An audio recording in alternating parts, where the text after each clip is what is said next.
Oke, assalamualaikum warahmatullahi wabarakatuh. Selamat berjumpa kembali ya dengan saya Faiz di channel yang berbahagia ini ya. Sahabat-sahabat sekalian, kali ini saya akan bahas tentang saham di mana posisinya kan banyak yang lagi hancur-hancuran sekarang ya, yang banyak yang lagi turun. Setelah 2018 ya, berarti 4 tahun saya mengikuti dunia saham ini ya. Ada beberapa perhitungan valuasi harga saham ya, yakni memakai PBV ya, EBITDA, PE ya, atau IPS, terus memakai dividen yield, dividen ya, dividen. Nah, satu lagi apa ya?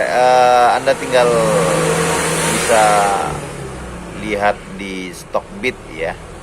Ada satu lagi saya lupa tuh rumusnya itu, tapi di situ ada kikinya ya, kunci-kuncinya.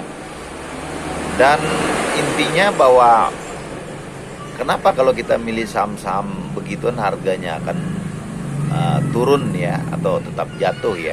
Ini kita bicara secara investing ya, artinya jangka panjang, jangka menengah, dan jangka panjang. Jadi kalau kita sandingkan dengan teknikalnya, Anda harus memperhatikan juga yang namanya chart weekly dan mount ya.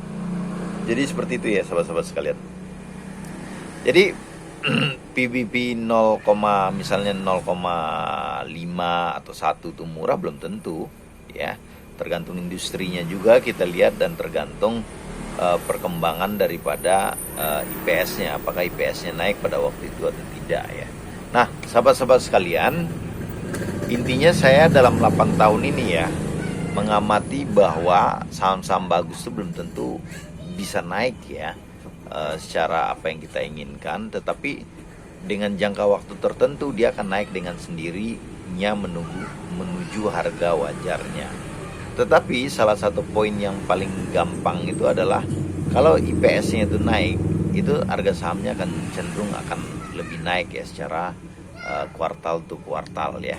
Sahabat-sahabat sekalian, sekali lagi dalam pengambilan saham itu sebenarnya saya lihat ya, kalau indikator itu baik dari dividen kita lihat ya, baik dari IPS, baik dari EBITDA, baik dari PBV dan PE-nya itu murah, tetapi harus kita sandingkan dengan teknikalnya ya. Anda bisa lihat ya cara main YEF ya, itu sangat bagus ya, dan dia tetap ada kerugian ya, seperti cut loss ya. Tetap ada cut loss di dalam investasi, apalagi duit kita ini cuma duit 100 juta, 200 juta, itu duit kecil lah. Karena dengan uang segitu kita bisa mudah untuk keluar dan masuk. Ataupun bisa Anda lihat juga di Teguh Hidayat ya, Pak Teguh Hidayat ya, dia juga melakukan swing, sebenarnya swing investasi ya.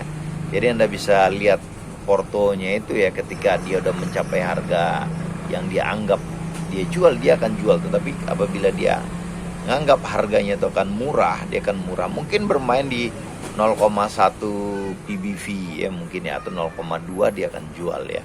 Apalagi keadaan market memang lagi gonjang-ganjing sekarang, jadi sangat harus punya kemampuan untuk keluar dengan cepat kita ya, untuk mengamankan profit yang kita akan ambil. Sekali lagi, kemampuan kita ini akan diuji ya, ini memegang cash itu sangat penting. Yang saya tangkap dalam 8 tahun ini ya, karena ketika kita megang cash, kalau harga-harga saham itu memang udah terkoreksi sangat dalam, tetapi misalnya fundamentalnya itu baik, maka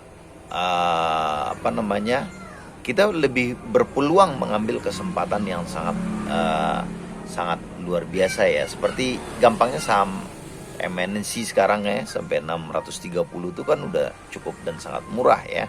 Dan beberapa saham-saham lainnya juga banyak yang murah sekarang ya. Tetapi itu bukan menjamin ya, kalau kita lihat dari tekniknya, apakah dia udah bottom beneran atau dia akan menuju reversal ya, atau perubahan arah. Itu yang perlu kita pantau terus ya, sehingga kita masuk dengan harga best price dan ketika memang dia udah memenuhi kaidah-kaidah, misalnya kita pakai weekly dan dia waktunya keluar, kita harus keluar. Jadi seperti itu bermain investing saham nih. Kalau duit kita itu cuma ya 10 juta, 100 juta, 200 juta ya. Ya di bawah 500 lah, itu dalam arti kata kita megang 10 saham ya. Mungkin ya cukup berat kalau uang kita itu di satu saham itu ada 1 M ya, 5 M di atas itulah, itu kita keluarkan butuh proses ya, karena transaksi itu kan kalau di saham-saham yang low cap ya atau middle cap itu kan paling ya di bawah 100 ribuan lah lotnya ya. Sahabat-sahabat sekalian, sekali lagi, atau kita ngambil juga di saham-saham yang lotnya sangat besar, itu paling juga 75% itu juga udah sangat luar biasa kita memperolehnya ya. Sahabat-sahabat sekalian, sekali lagi apapun metode yang kita gunakan ya, kita tetap harus memperhatikan teknikalnya, sehingga kita dapat masuk dengan harga yang terbaik, dan itu pun ya keluar dengan mengamankan posisi cuan kita sebelum saham itu jatuh. Akhir kata, mudah-mudahan insight ini bermanfaat untuk kita semua. Bila taufik wal hidayah. Assalamualaikum warahmatullahi wabarakatuh.